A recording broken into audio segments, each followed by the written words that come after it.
کے آئینے میں کشتہ انداز ملا جامیم، نظم و نثر او علاج خامیم.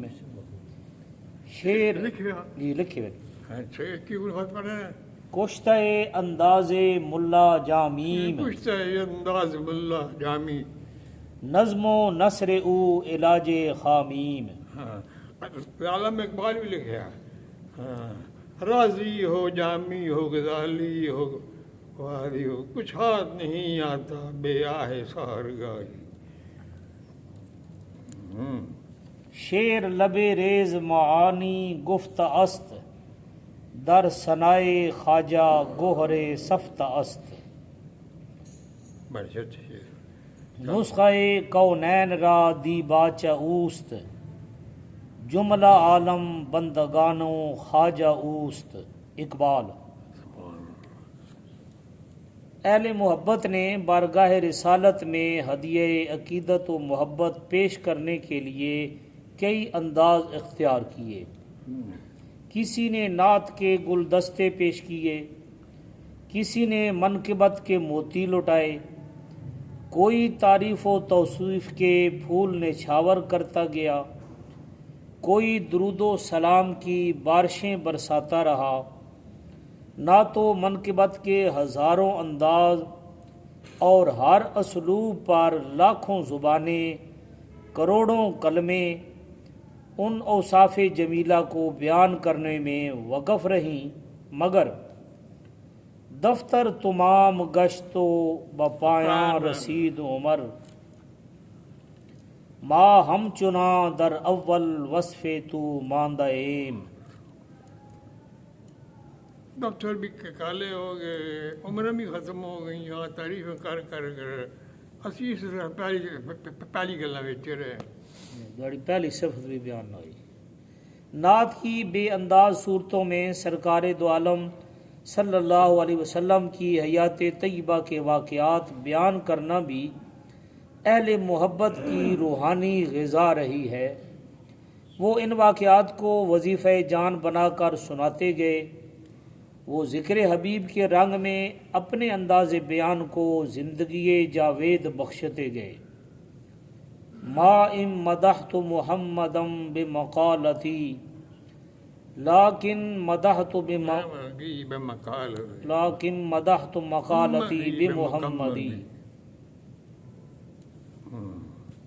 حیات طیبہ کے واقعات محض سوانح خاکہ نہیں ہوتے اور نہ آپ کی زندگی کے شب و روز کی تصویر کشی ہوتی ہے.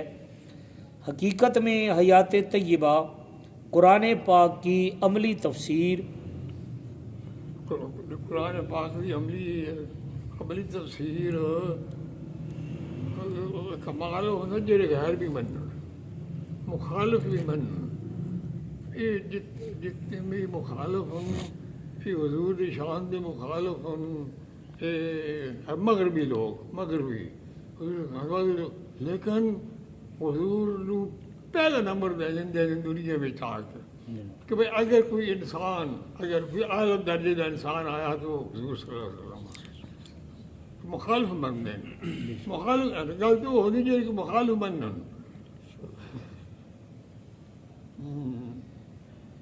اور خدا کے کلام کی وہ تصویر ہے جسے خالق کائنات نے اپنے محبوب کی شکل میں کھینچا ہے.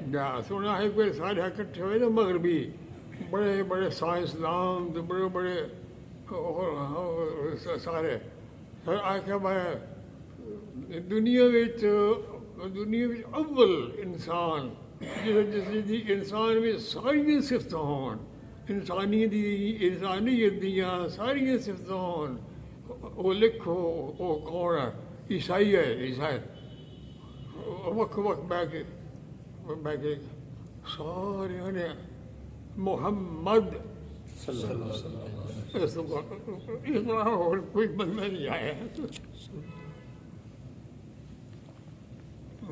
یہ واقعات انسانی ہدایت کا سرچشمہ ہیں اور روحانی زندگی کی جان ہیں. ان ایمان افروز واقعات کو جب کسی عاشق رسول کی زبان بیان کرتی ہے تو اس کا اثر قلب و جگر کی گہرائیوں میں اتر جاتا ہے اور دل ایمان کی ضیاؤں سے معمور ہو جاتا ہے۔ شواہد النبوت ایسے ہی واقعات کا ایک حسین مرکہ ہے جسے ایک عاشق رسول نے زیر نظر کتاب شواہد النبوت کو اپنے آقا و مولا کی بارگاہ بے کس پناہ میں ہدیہ عقیدت بنا کر پیش کیا ہے۔ وہ دنیا اسلام کا نامور فرزند اور 9ویں صدی ہجری کے فارسی ادب کا امام تھا۔ حضرت جامی رحمۃ اللہ علیہ کی ولادت بوقت عشاء 23 شعبان المعظم 817 ہجری محلہ خرجر و قصبہ جام علاقہ خراسان ایران میں ہوئی۔ اچھا یہ سارے سادی تو بھی بعد ہوئے ملا رود بھی بعد ہوئے یہ سارے آخری ہوئے جی 817 ہجری۔ جی ہاں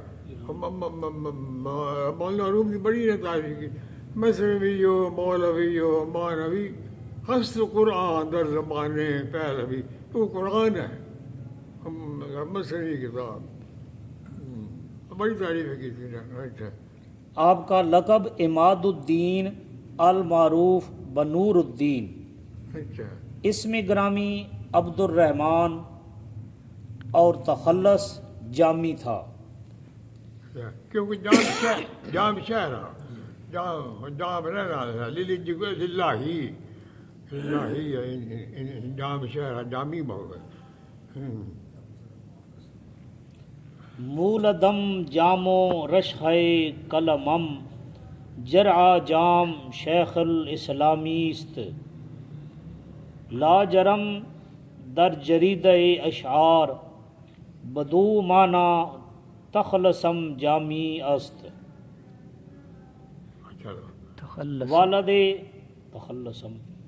والد مکرم مولانا احمد بن محمد دشتی رحمۃ اللہ علیہ، والدہ حضرت امام محمد شیبانی کی نواسی تھیں۔ حیات فانی نے 81 سال لفظ کاس تک وفا کی اور یوں 81 سال اور یوں زندگی کا دور جام 18 محرم 898 ہجری کو رک گیا۔ موت کے دروازے پر پہنچے تو یہ اشعار زبان پر تھے۔ دریغا کے بے ماں بسے روزگار بروید گل و بشفقد نو بہار بسے تیرو دی ماہ دار دی بہشت بیاید کے ماں خاک ہاشم و خشت۔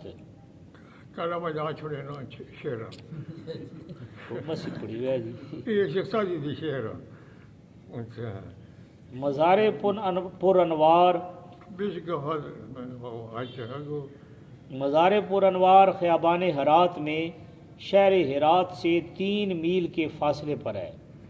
شہر عراق سے جی شہر ہرات ہے رے الافرات تے ہرات کوئی شہر ہے ادھے اس تو 3 میل دور ہے۔ اچھا ہمارے لگے آپ کہڑی شعر زبان پہ ہے؟ دریغا کے بے ماں بسے روزگار بڑی نہیں ہوتا شعر ہو بات کر کے پڑھو دریغا کے بے ماں بسے روزگار دریغا بے ماں بسے باہر اگو بروید گل بروید گل میں کہ بشکفت جنو بہار۔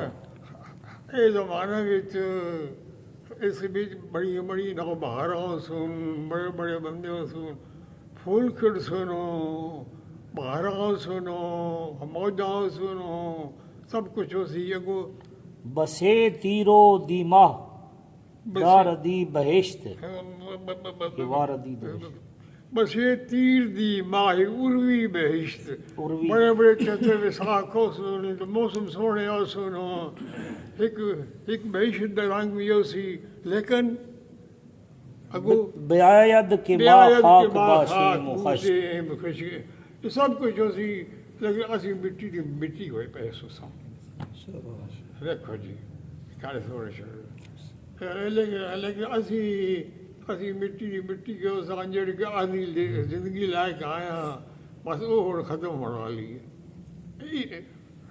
یہ تقریباً ہر انسان کا معاملہ ایک شیخ صاحب کے شعر سدیم باب جی بھی لکھے دیں کہ بہت سمجھ جو خیر اگو جامی کے بود مائل جنت مقیم گشت فی روزت مخلدت ارضہ السما اگو کلک قضا نوشت رواں بر در بہشت تاریخا ومن دخلہ کان آمنا.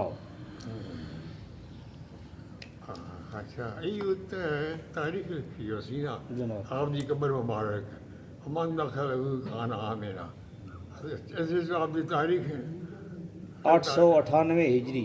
اچھا جی 898 ہجری. مجدد الفان تو ایک صدی پہلے ہے آپ داوی صدی جو ہے نا ہجری داوی صدی جنانی وفات ہوئی ہے. اچھا حضرت جامی تحصیل علوم کے لیے اپنے والد مکرم کے ساتھ ہرات کے مدرسہ نظامیہ میں داخلہ کے لیے گھر سے نکلے. اس عظیم الشان دارالعلوم میں آپ نے وقت کے مایہ ناز اساتذہ کے سامنے زانوئے ادب طے کیا. مولانا کیا سامنے مایہ ناز اساتذہ اچھا یہ گوندا پہ نام انہوں دے مولانا جنید اصولی. شکر پڑھ سکتا میں تھی انہوں بھول گیا ہے ہم مولانا جامی دے حالات بڑے اچھے ہیں جری جن میں سے مولانا جنید اصولی، مولانا خواجہ علی سمرقندی، مولانا شہاب الدین محمد جارجوی سے علوم متداولہ حاصل کیے. ہرات سے سمرقند میں قاضی زادہ روم کے درس میں آئے اور اپنی ذہانت اور طبع رسا سے استاد کو بڑا متاثر کیا. علوم و فنون سے دامن مراد بھرا. ان دنوں ہرات اور سمرقند دنیا اسلام میں اسلامی علوم کے زبردست مرکز تھے. یہ تو دسیے عجیب گل ہے کہ اس زمانے میں جامع نظامیہ ہوں بھی وہ نظامی نصاب ساڑے کو وہ صرف بغداد شریف ایسا مدرسہ جتنے بڑے بڑے شاعر سعدی شیرازی کی بھی بڑی تعریف کی ہے کہ مرغد نظامیہ ادرار بود شبو روز تلقین تکرار بود. مدرسہ نظامیہ میں یہ جو لوگ رہے نو بڑے بڑے علماء بڑے بڑے صوفی بڑے بڑے پتہ ہی ہوگی ان کی کوئی نشانی ہے یا نہیں.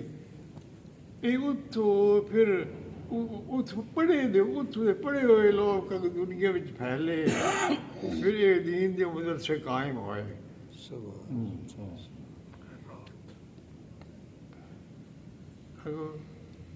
جامی نے ان دونوں مراکز سے نہ صرف علوم و فنون حاصل کیے بلکہ وقت کے ممتاز علماء سے اپنی ذہانت اور محنت پر قابل قدر تحسین حاصل کی.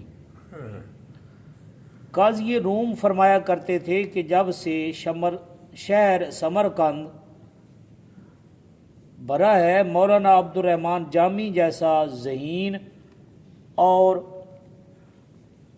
طباع فاضل زمانے کی آنکھ نے نہیں دیکھا. آپ نے اسلامی علوم کے تمام شعبوں پر عبور حاصل کر کے فارسی ادب اور شاعری میں کمال حاصل کیا. تحصیل علم کے بعد آپ کی قابلیت کی شہرت نے چار دانگ عالم نے سے خراج تحسین وصول کیا اور حافظ شیراز کے بعد دنیا ایران نے آپ جیسا قادر الکلام فارسی شاعر پیدا نہیں کیا۔ ہلو حضرت جامی رحمۃ اللہ علیہ کا زمانہ 817 سے 898 ہجری، 9ویں صدی ہجری، لمبا زمانہ یہ تقریباً صدی بڑھ گئی۔ یہ اچھا جی تاریخ افکار و سیاسیات اسلامی میں کوئی پرشکوہ یا باعظمت دور نہیں مانا جاتا۔ پرشکو ان دنوں سرزمین ایران 2 حصوں میں تقسیم تھی۔ مشرقی ایران تیموری سلاطین کے زیر نگین تھا اور ان سلاطین کا پایہ تخت ہرات اور سمرقند رہا۔ اس خاندان کے حکمران شاہ رخ 817 تا 850 ہجری، مرزا ابوالقاسم بابر 856 تا 861 ہجری، مرزا ابو سعید گورگانی 861 ہجری تا 873 ہجری، اور سلطان حسین با یکرا 875 ہجری تا 899 ہجری یکے بعد دیگرے ملکی انتظامات پر چھائے رہے۔ حضرت جامی ان تمام حکمرانوں کی نگاہ میں محترم و محتشم رہے۔ یہ حکمران آپ کے علم و فضل اور عالی کردار کی ہمیشہ قدر کرتے تھے۔ ایران کا مغربی اور جنوبی حصہ ترکان بادشاہوں کے زیر اثر رہا۔ ان کا پایہ تخت تبریز تھا، جہاں شاہ کراکونیلیو 841 ہجری تا 873 ہجری، حسن بیگ 871 تا 883 ہجری اور یعقوب بیگ 884 تا 896 ہجری حکمرانی کرتے رہے۔ یہ حکمران کچھ عرصہ تو امن و استحکام سے حکومت کرتے، مگر ایک بادشاہ کی موت پر حصول تخت پر مدتوں جنگ و قتال رہتا، حتیٰ کہ تلوار وارث تخت کا فیصلہ کر دیتی۔ حضرت جامی کی زندگی کے آخرین 24 سال سلطان حسین با یکرا کے دور حکومت میں بڑے سکون سے گزرے۔ اس علم دوست بادشاہ نے جامی کی بڑی قدر کی اور حضرت جامی نے اپنے کمالات کا مظاہرہ جس قابلیت سے کیا اسے دنیا علم نے تسلیم کیا۔ سیاسی حالات کے ساتھ ساتھ 9ویں صدی ہجری ایرانی تہذیب و معاشرت میں مذہبی اور اعتقادی تبدیلیاں لاتی رہی۔ یہ خطہ مختلف نظریاتی کشمکش سے گزرا۔ اہل سنت والجماعت اشاعرہ مشرقی ایران پر حاوی رہے۔ اشاعرہ کے جلیل القدر رہنما علماء اور متکلمین قاضی ازدائجی، سعد الدین تفتازانی، سید درجانی جیسے نامور علماء اعتقادی اور نظریاتی تہذیب میں مصروف رہے۔ دوسری طرف شیعوں کا امامیہ فرقہ، جسے خواجہ طوسی، خواجہ علامہ حلبی اور شہید اول جیسے مجتہدین نے مضبوط بنیادوں پر کھڑا کر دیا تھا، آذربائیجان کے علاقے میں سرگرم عمل تھا۔ ان نظریات کے اثرات نے خراسان اور دوسرے علاقوں کو بھی متاثر کیا ہوا تھا۔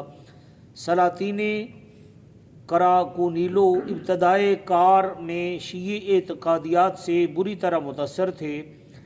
یہی وجہ ہے کہ تبریز عراق میں شیعہ معاشرت نے فروغ پایا۔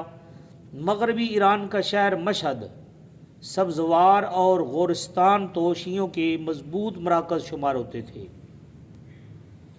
شیعہ سنی نظریات کے پیروکاروں اور رہنماؤں نے ایران کی مذہبی زندگی کو شیعہ سنی طبقات میں تقسیم کر دیا تھا، حتیٰ کہ شاہ اسماعیل اول کے سیاسی غلبے کے ساتھ شیعہ حکومت کی بنیادیں مضبوط ہو گئیں اور پورا ایران شیعی عقائد کا گہوارہ بن گیا۔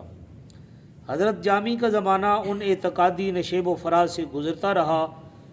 آپ کی نگارشات ایک طرف صحابہ اکرام کے فضائل و کمالات کو بڑی جامعیت سے پیش کرتی ہیں، دوسری طرف وہ اہل بیت اور ائمہ اثنا عشر کے مناقب و محامد کو بیان کرنے میں کسی بخل سے کام نہیں لیتے تھے۔ اعتقادی طور پر حضرت جامی ایک صحیح العقیدہ سنی صوفی کی طرح جلوہ گر ہوتے ہیں، مگر وہ زیارت کربلا و مشہد میں ہمہ تن عقیدت و محبت بن کر دنیائے علم کے سامنے آتے ہیں۔ شیعہ تذکرہ نگاروں نے آج تک حضرت جامی کے کمالات کا اعتراف صرف اس تعصب میں ڈوب کر نہ کیا کہ وہ صحابہ اکرام کے مدد سرا ہیں، لیکن دوسری طرف راست فکر شیعوں نے آپ کی محبت اہل بیت کی روشنی میں آپ کو شیعہ کہنے سے بھی دریغ نہ کیا اور آپ کے کلام کو دل کھول کر خراج عقیدت پیش کیا اور صحابہ کی مدح کو تقیہ پر محمول کرتے رہے۔ 9ویں صدی ہجری نے جہاں ایرانی مسلمانوں میں شیعہ سنی نظریات کو بڑی شدت سے نمایاں کیا ہے، وہاں صوفیاء اسلام کے روحانی نظریات اور عقائد کو بھی عوام کے دلوں پر اتارنے میں بڑا حصہ لیا۔ اس صدی کے عقائد تصوف دنیائے اسلام کو متاثر کرتے رہے اور صوفیاء و مشائخ کی تعلیمات نے وقت کے جلیل القدر بادشاہوں کو بھی متاثر کیا۔ ظفر نامہ تیموری اور اس دور کی دوسری تاریخی کتابیں صوفیاء کے کمالات اور کرامات کا تذکرہ سے بڑی پڑی ہیں۔ تیموری فاتحین تو مشائخ کی تعلیمات سے اتنے متاثر تھے کہ کسی مہم پر نکلتے تو ان بزرگوں سے دعا یا استمداد ضروری خیال کرتے۔ اگر کسی شہر کو فتح کرتے بلکہ تہ تیغ بھی کرتے تو بقیت السیف میں سے اہل اللہ کی تلاش ہوتی اور مزارات اور خانقاہوں پر حاضر ہو کر سر تسلیم خم کرتے۔ تیمور ہزاروں مشائخ اور مزارات کی زیارت سے بہرہ اندوز ہوا۔ بابا سنگھو، شیخ زین العابدین ابو بکر 791 ہجری، تو تیمور کی فتوحات کے پیچھے بڑی زبردست روحانی قوتیں تسلیم کی جاتی ہیں۔ تیمور کے دوسرے گورگانی جانشین بھی بزرگان دین کی خانقاہوں کے سامنے سر عقیدت خم کرتے اور جہاں جہاں جاتے ان کی روحانی تعلیمات کو عام کرنے میں فخر محسوس کرتے۔ اس خاندان کی اس عقیدت کشی کا یہ ایک اثر یہ بھی ہوا کہ صوفیاء خام بھی تصوف کا چولا پہن کر اس پاکیزہ مشن کی بدنامی کا باعث بنتے گئے۔ 9ویں صدی ہجری میں اگرچہ صوفیاء اسلام ہدایت خلق میں مصروف کار تھے تو دوسری طرف پیشہ ور متصوفین الحاد اور بے دینی کے ترجمان بن کر سامنے آتے رہے۔ حروفیہ فرقہ تصوف تو شیعہ عقائد کے وہ لوگ تھے جو مہدی ہونے کے دعوے دار بنے۔ زیدیہ، اثنا عشریہ، جعفریہ جیسے کئی قسم کے فرقے صوفیاء کی صفوں میں آ گھسے یہ بڑی اچھی تاریخ بیان کر رہے ہیں اگوں، اور تصوف کے نام پر اپنے عقائد پھیلانے میں مصروف رہے۔ تصوف کا نور بحشیہ ایک ایسا فرقہ تھا جس نے عقائد اہل سنت و جماعت کی روشنی میں مسائل روحانیت کو حل کیا اور وہ سختی سے دین پر پابند رہے۔ آگے چل کر اسی سلسلہ کے ایک فرد کامل خواجہ بہاؤالدین نقشبند نے سلسلہ نقشبندیہ کی بنیاد رکھی۔ آپ کے خلفاء بخارا اور سمرقند سے نکل کر ہرات، خراسان اور بر صغیر ہندوستان کے بڑے بڑے شہروں میں پہنچ کر عوام کی روحانی تربیت کرنے لگے۔ تیمور خاندان کے سلاطین کی وہ شاخ جو مرزا شاہ رخ اور مرزا ابو سعید سلطان حسین سے آگے بڑھی، صوفیاء نقشبند کی عقیدت مند تھی۔ ان بزرگان دین کی خانقاہوں پر ان شہزادوں کی جبین نیاز جھکتی اور ہمہ تن عقیدت بن کر آتے۔ ہمارے مخدوم مولانا عبد الرحمن جامی اسی سلسلہ تصوف کے روحانی فیضان سے دنیائے تصوف میں آفتاب بن کر چمکے۔ حضرت جامی کی روحانی تربیت میں جن اہل اللہ نے حصہ لیا وہ اپنے دور کے ممتاز صوفیاء میں سے تھے۔ حضرت مولانا سعد الدین کاشغری 860 وہ پہلے بزرگ ہیں جن کی نگاہ نے حضرت جامی جیسے جوہر کو منتخب فرما کر روحانیت کی دنیا میں روشناس کیا۔ آپ کے وصال کے بعد حضرت خواجہ عبید اللہ احرار 895 کے دست حق پرست پر بیعت ہوئے۔ خواجہ عبید اللہ احرار نے حضرت جامی کو بے حد متاثر کیا۔ وہ حضرت خواجہ احرار کی نگاہ میں اترتے گئے اور روحانیت کی بلندیاں طے کرتے گئے۔ ان دنوں خواجہ موصوف سلاطین تیموریہ کی روحانی تربیت کر رہے تھے۔ حضرت جامی آپ کی خانقاہ میں ہی قیام پذیر ہوئے اور شاہان تیموریہ کے مخدوم و محترم بن گئے۔ وہ ممالک اسلامیہ میں جہاں بھی گئے عقیدت و احترام کی نگاہ سے دیکھے گئے۔ اس منزل سلوک کو طے کرتے ہوئے حضرت جامی کا اعتراف ملاحظہ ہو۔ سکہ کے در یسرب و بتہا زدند، سکہ یا سکہ کے در یسرب و بتہا زدند، سکہ، اچھا جی، نوبت آخر ببخارا و زدند۔